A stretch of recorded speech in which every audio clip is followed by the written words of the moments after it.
Yes, sir. It's your boy B Hayes. We back with another one, guys. If you can't take the pain, you don't deserve the gain. So AMC, next week's catalyst. Let's go ahead and have a quick video, share our thoughts and opinions on how we believe AMC is about to do with this catalyst that we have on next week. We're gonna talk about all the news that could possibly come out and affect AMC price for the upside or back to the downside, because we still have this one thing hanging over our heads that they just came out with towards the end of the year to put the world in more chaos, guys. Let's go ahead and go over it. We ended at over $29.34, right around that area, I believe, up over 19%, guys. So great day, great recovery for AMC. Like I said, let's get ahead of ourselves just yet, because we do believe we're vulnerable to come back down, guys, and retest those levels. So with that being said, we're right here at the offense defense barrier above 30, put us back on offense. Being below 30 keep us on defense, fighting back for that territory. So let's go ahead and take a look at this, guys. AMC is typically one of the top 10 most active single stock options, at least in contract terms and rank. 1.7x daily average put volume. Most active put was December the 20th, that expired on Friday. About 44,000 of those traded for 64 cents. Option calls have been declining over the last quarter. Put volume steady increasing over the last 5 days. It's been doubling. So guys, we know that a lot of people has been trying to short AMC, but we know that it's very scary situation to short AMC as well, knowing for the fact that a company that been in business over almost 2 decades shutting down because of AMC, because of dumb money, because of retail investors. Anchorage Capital, they have to return over $7 billion back to clients, guys, due to significant losses because of AMC and the apes and the movement that we created. So great job for that, guys. I hate to see anybody not having the money to take care of their families, but it all just coming back to bite them in the butt. Don't feel bad for the devils, because I guarantee you guys, they wouldn't feel that same energy for you if it was vice versa, because they haven't been. They've been shitting us since the beginning. So anyways, guys, that's also number 2. Number 3 would be that we have catalysts coming in for the fact that we have the Spider-Man movie. That catalyst, they say it's what pushed us over 19% on Friday, but don't believe everything you hear. It had a part of pushing us up in the right direction. Like I say, good news can move us up a couple dollars, bad news can bring us down a couple dollars. Spider-Man most definitely helped run us up a couple dollars, on top of the fact we was already about to move up, because we already bottomed out when we hit that 19 low 20s. We was ready to make our move back up. Even if we weren't ready to go up and stay up, we was ready to make a move up because of the shares being so cheap and the demand coming in at those levels. So also with people covering, some people was covering, shorts was nibbling in, some was covering for profits, some was breaking even, and some was also making their losses significantly less, because they knew I can save myself millions, and just in a matter of seconds I could be down those same millions, just as of what happened. They didn't have long to make that decision. They had a split second whether they wanted to go ahead and make that move now or wait, and hopefully wanted it to go lower, which nobody knows.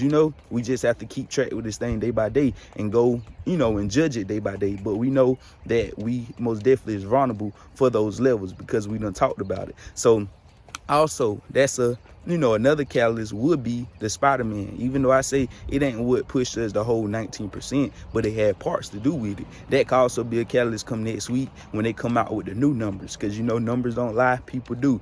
And over the weekend, when it first came out, the Spider-Man movie, over 1.1 million people came to see it, guys, in the US. I'm pretty sure now that we had they had Saturday and Sunday to see it, that could most definitely double and easily triple in numbers. Over 3 million people plus probably went to go see that movie. And when those numbers hit the streets, that's going to be another big catalyst that for AMC to help move us up in the right direction. But it's one thing that we have coming our way come Tuesday and Monday that can also hurt AMC stock price, due for the fact that we need that traffic. People haven't been too scared knowing this Omicron, this new variant of COVID, being out for a while now. They knew it done hit 30 states by the time Friday. By the time Friday hit, it was already in 30 states. Over half the US. That ain't scared too many people that we still broke records. And if that wasn't going on, we would have broke a record. That movie would have been #1 if this wasn't going on. So with that going on, people still is kind of trying to go out. So but I'm pretty sure it is affecting foot traffic and people coming out as much as they would like to. So with that being said, this new Omicron variant, we do got that hanging over our heads come next week. Like I told you guys before, if you guys remember when they first came out with Omicron, the new variant, the new distraction, they were saying, you know, oh, it's bad. They put the world in shock and try to scare people, and the stock market came tumbling down. That was when AMC first hit that $25 mark on that Friday, and all the other stocks was falling as well. That's when they first had hit it. And then all of a sudden, the next 2 days, they said, oh, it's not as severe as we thought it was. So the markets came back at ease. Stuff started recovering. AMC was recovering. Markets, the Dow, all that good stuff was recovering, right? And then all of a sudden, a couple days later, they said, oh, it's bad again. Oh, we don't know it could be dominant over the previous COVID. That's what they said, and that put the world back in fear again. And then they stopped it again previously, and now we're starting back. Now they're bringing it back. So you see exactly what's going on, guys. We keeping track with what they got going on with that as well, guys. We see the on and off switch, how they, trying to see how well they can control the people with this new distraction. So that being said, we do got that lingering over our heads. We know that can also cause AMC to drop in the short term, guys, because long term, I actually believe that could help AMC, because all the fundamental stocks, of course, is going to be dropping off of that, and stocks that's not made that doesn't care about the fundamental aspects like meme stocks, they can actually run off of a situation like that. Because traditional stocks falling down, meme stocks go up. Meme stocks go up, traditional stocks fall down. They can run together as well too. We done seen it do that, but usually I believe they is on the opposite frequency. They want to do what the opposite of each other is doing. So just like how Bitcoin and SHE was, and then they kind of started, eventually I said SHE would catch up, but at first SHE would do the opposite of Bitcoin. Bitcoin would do the opposite of SHE. Same scenario with the meme stocks and the traditional stocks, I believe, guys. That's how I look at it, just my opinion. So you already know, guys, that's a couple different catalysts we got to look at for next week, guys, and know that Apes is a strong community, guys. They're going to try to do whatever they can to break up this. They never seen anything like it before.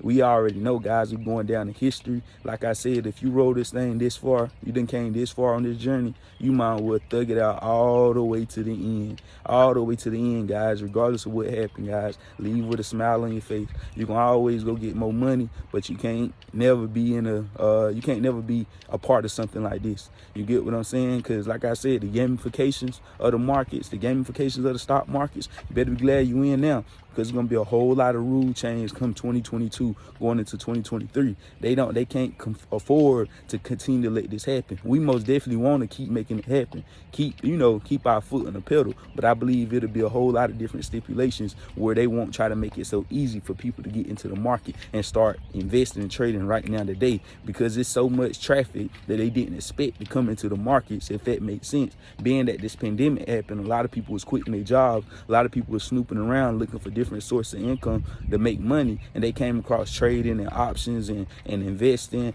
and all this good stuff, and that brought like a herd of traffic to the stock market. Imagine when if day-to-day life is going on, people not even thinking about the stock market. But when you got ample amount of time in your hand and snooping around and trying to grow that mind and grow that knowledge and grow that bank account, then everybody thinking about the stock market. Now it's a whole bunch of traffic, and that's why that movement came in and the retail did what they did, and that's why we here where we at right now today, guys. So you already know I love y'all. We out. God bless y'all. Add me on the ground. I love you. We out. God bless you.